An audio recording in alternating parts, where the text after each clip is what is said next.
Inside, the station was quiet and dim and cooler, and with air that was much more breathable. Also, many lights, mostly panel indicators, were still on, and those quiet, usually indiscernible background sounds, the hum of computer drives and glow lamps, permeated the air. "It's like a tomb," Mara said, and both she and Luke instinctively recoiled from the mere volume of her voice, the sudden breaking of constant low-level hum.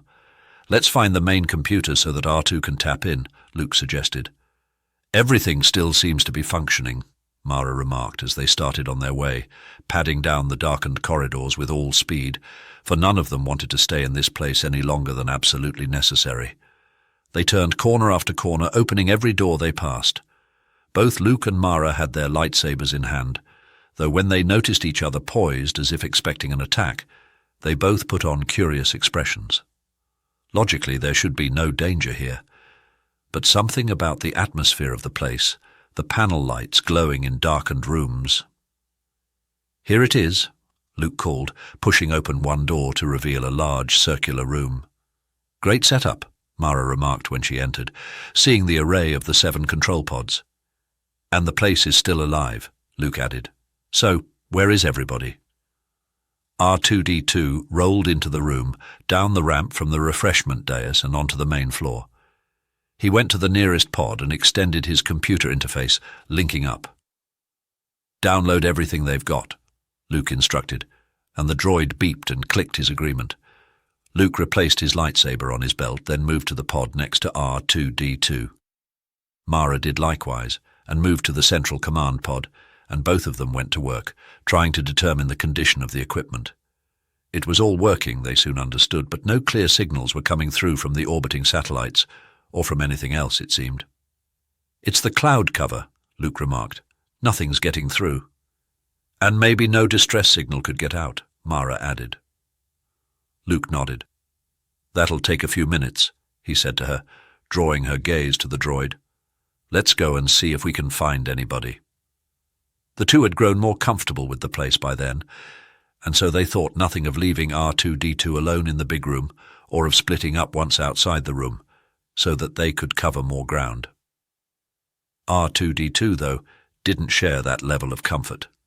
He began whistling a tune more nervous than sing-songy while he continued his work on the download, trying every trick he knew to extract the information more quickly. Maybe the whistling would help. There was no one about, and given the blood on the entry gate, Mara thought nothing of walking into formally private quarters. She checked lockers and closets, even coat pockets and private desks. In one room she found some scribbled notes in an old-fashioned flimsy-plast journal dated just over a week earlier, describing the increasingly foul air and the inability of the station to raise any communications off-planet, or even to find the feeds from the satellites. The writer went on to detail the investigation to this point, how someone named Yomin Carr kept saying that this was all a passing weather oddity. The page ended ominously. "Perhaps it is natural, but I believe it is linked to what?" Mara asked aloud in frustration. She ruffled the flimsyplast but found no further writing, then opened the desk drawer to see more unused flimsyplast, some metal clips, writing utensils, a couple of data cards, and some small bottles. She reached for the data cards, thinking there might be more information there, but paused as one of the bottles caught her eye. She turned it about so that she could better see its contents. A beetle. Mara took the beetle she had collected outside out of her pouch, comparing the two. They were the same species, obviously, and that made her wonder even more if these creatures were somehow connected to the disaster. Had this scientist suspected the same thing? Did he believe the disaster linked to the beetles? She took the journal and the bottle and headed back into the hallway, turning to follow in the direction Luke had gone. A screech from behind, from R2-D2 in the control room, turned her fast the other way. The droid wasn't trying to interpret the information as he absorbed it, was merely trying to make the transfer as fast as possible. He was well on his way, figuring the download to be about 70% complete, when he swiveled his domed head about and saw the dark, caped figure rise up from behind a low railing at the side of the room. He knew at once that it wasn't Luke or Mara, and hoped that it was just one of the missing scientists. So such luck as the droid discovered when the figure came out of the shadows, leaping atop one of the pods in the front row, clad in some dark plated armor unlike anything R2-D2 had ever seen, and holding a snake-headed staff. He roared at R2-D2 a stream of curses and snarls, "Infidel, perversion, sacrilege," and stomped his foot down on the console, sending up a spray of sparks. R2-D2 tried desperately to flee, but he did so before he disengaged his interface connection, and so when he then tried to pull free, his bulk was twisted at the wrong angle. The droid whistled and beeped, trying to call for help. The caped menace pulled something from the bandolier about his chest and threw it, or rather simply let it go.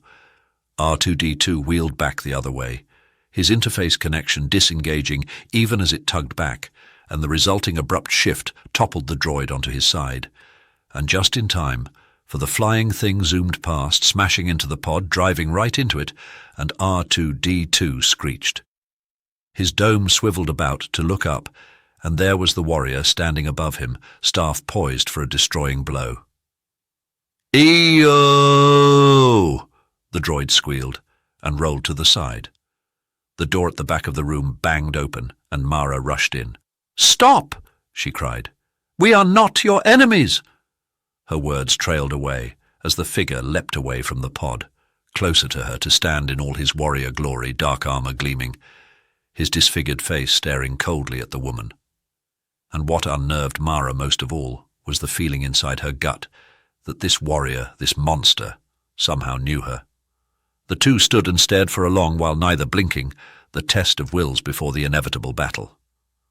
Off to the side, R2-D2 managed to manipulate his torso, pushing against the console while extending his arm to upright himself. He skittered right off, but the noise alerted the caped warrior, and he launched another missile. Was it some kind of bug? The droid's way, this one clipping the console right behind the fleeing R2-D2, showering him with sparks and bringing forth another frantic "Eeah!" Mara reached for her lightsaber, but, recalling her weakened state, drew her blaster instead and had it leveled the warrior's way before he turned back to face her. "It is an abomination," he growled. "It's a droid," she corrected. "Exactly my point," the warrior replied with a wicked grin. "An abomination, a sign of the weakness that pervades your people." "My people?" Mara asked. "Who are you?" "I am Yomin Carr, the harbinger of doom," he said with a sinister laugh. "I am the beginning of the end for your people." Mara's face screwed up with incredulity. "Do not mock me," Yomin Carr roared, and he pulled another thud bug from his bandolier and let it fly at Mara. She took a shot at it, but it dodged, and then she had to dive aside once and then again as it swooped around. It started to loop for a third pass, but this time she got her aim and blew it out of the air. Yomin Carr continued to laugh. Mara turned her blaster on him. "I think you'll be coming with me," she said. He laughed louder and started to reach for his bandolier. "Don't make me," she warned, raising the blaster threateningly. He just laughed and continued, and she shot him. But the magnificent plated armor turned the blast aside.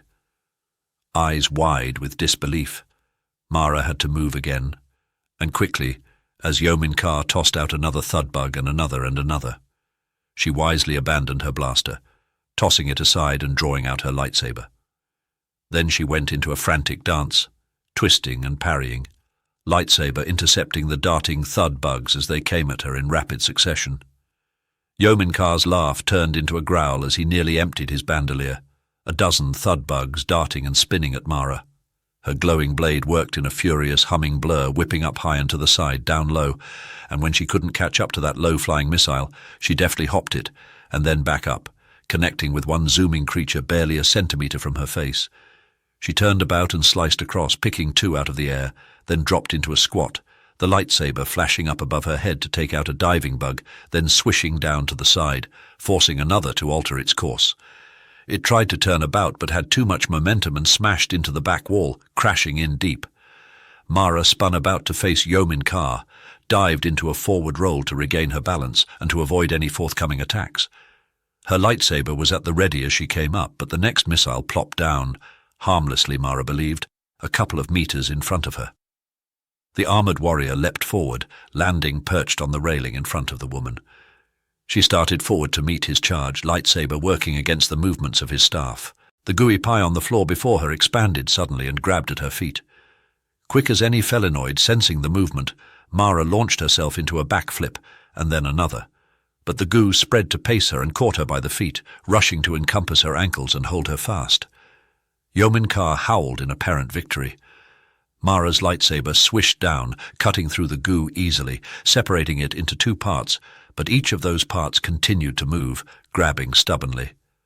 "You'll not defeat it," Yomin Carr promised. And indeed, each passing moment and each passing movement brought both the jellies up higher on her legs, trapping her even more. R2-D2 wheeled out into the hall, aware of what was happening with Mara and knowing well that there was nothing he could do to help her directly. But Luke could, the droid understood, and so he wheeled down the corridor, squealing and clicking.